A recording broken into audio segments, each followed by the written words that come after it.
Well, hi there. Warm welcome. You're watching Blueprint Explosive Exclusive with me, Meghna Deka.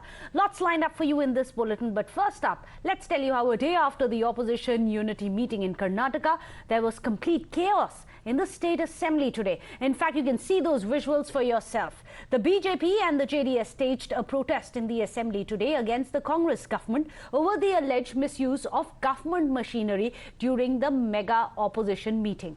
Now, the allegation is that Siddaramaiah government misused the IAS officers and deployed them to receive guests for a political event, many of whom do not even hold a constitutional post or any other post which merits additional security. Now, it got to a point where the MLAs started heckling the deputy speaker and even began tearing up the bills and throwing bits of paper at the deputy speaker as well. Before we could tell you any further, first watch how this entire drama unfolded for yourself.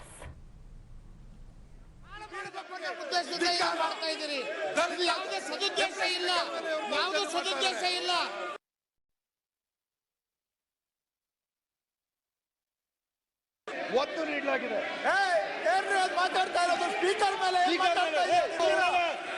What to read like it?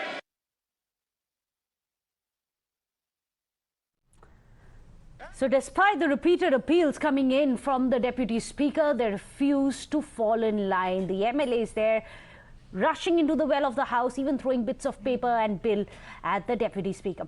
Well, the BJP has staged a dharna outside the assembly shortly after these chaotic scenes in the well of the house. The BJP has called it a murder of democracy by the Siddaramaiah government. Congress has misused the office of the speaker and suspended us, and they have manhandled all our leaders inhumanly.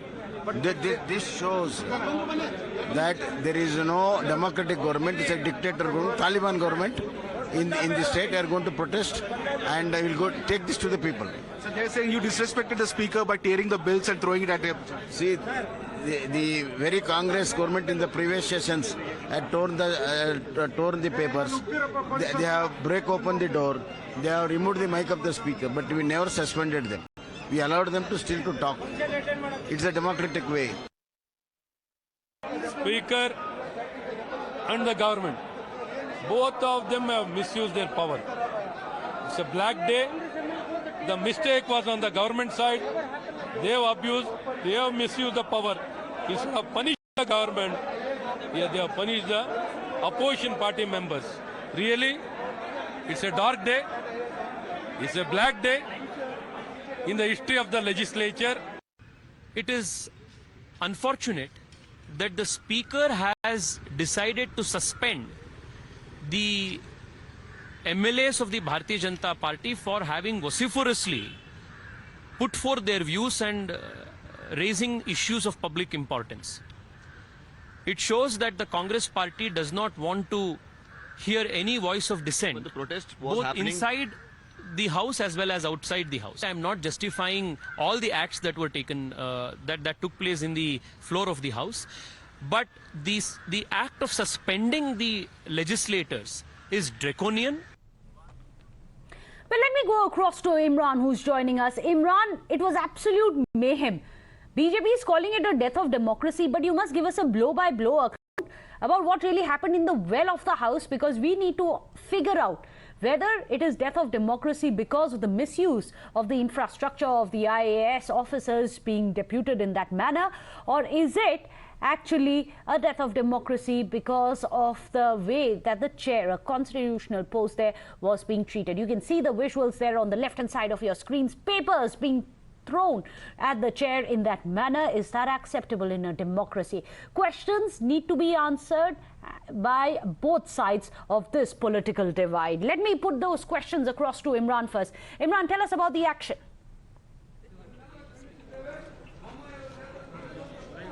Well, after the BJP MLAs protested, they were detained by the Bengaluru police there. They were taken to Vidhan Soda High Grounds police station, and also now BJP MLCs have also come out in support of the MLAs who have been suspended by the speaker. They're joining with Ms. BJP MLC Tejaswini. Ma'am, the Congress is alleging that your MLA misbehaved with the speaker. You tore the bill. Everybody could see that.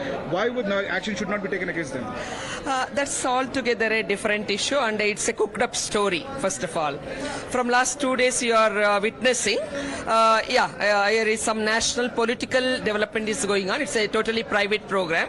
For that, this government misused its power, and also they assigned our senior most IAS officers to accompany them, which is totally against the law and against the all followed procedures.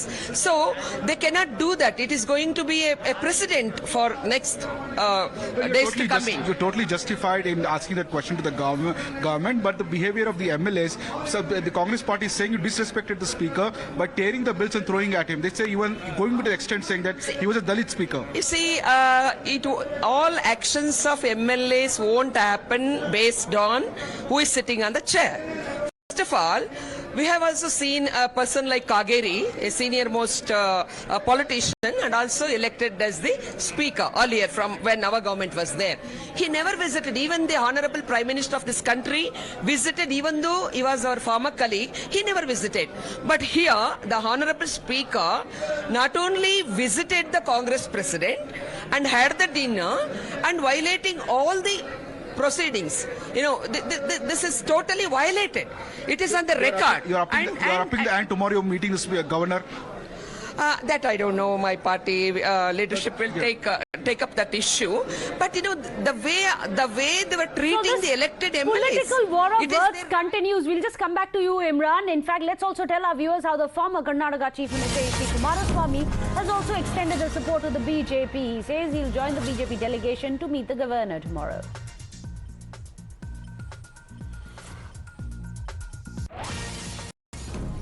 Tomorrow BJP is trying to go meet the governor. Are you also be participating, sir, with them? Yes, as an opposition party, whatever decision we have to take, unilaterally we will going to take the decision. Unilaterally we will fight. Yeah. So what happened? Congress is alleging speaker. Today's the arrogancy of the government attitude. For that reason, we have unitedly fight against this government. This government, they have no shame. What is the mistake they have done? Well, let's go across to our panelists. Joining us today on the show, Madhu N. Rao, spokesperson with the BJP. Sanket Yenagi is also joining us, an advocate. Madhu N. Rao, I'm going to come to you first because the visuals are very self-explanatory. All our viewers can see for themselves the behavior of your MLAs, the way papers were also thrown at the speaker. Tomorrow, when you go to meet the governor, on what grounds are you going to appeal, saying that there should be no action against them? Today is Mother's Day Congress Party. Unfortunate and unbecoming of a political party. The problem is only this: yes, listen to the resistance. I'm not ready to listen to any issues at all. The whole issue started because of this. I did not know that there was a campaign which they started, and there was a private political party which took place in Bengaluru of so many 26 parties who came together.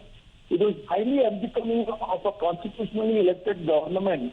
But there are constitutional ways to protest. IAS officer, can I please? An event. And when the question was posed before the government, it was highly not even answer. And the speaker, Karnataka speaker, why the session is. Well, unfortunately, there seems to be a problem there with your audio. We really can't hear you too well.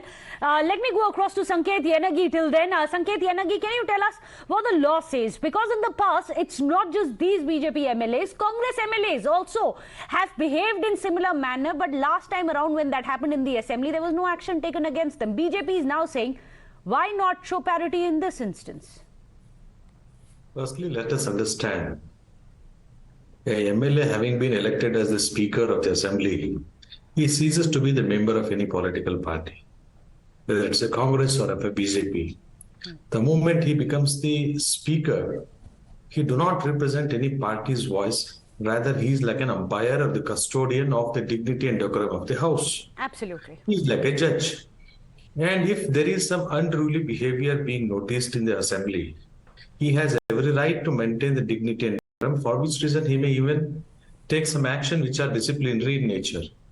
And here in this case, the attempt appears to be not only to protest, but appears to be is an attempt to affect or damage the dignity and decorum of the House.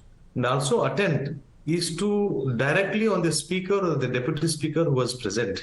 And this conduct of hooliganism is not permissible because the dignity and decorum of the House is to be maintained, irrespective of the political party I'm talking of.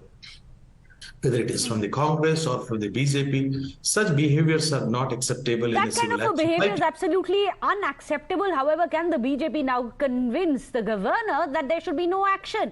Because this, remember, is action taken by the deputy speaker. So that's going to be an interesting political war of words also we expect to come out the next couple of days. Thank you so much, Madhu and Rao, as well as Sanket Yanagi, for joining us here on the show. With that, a short break.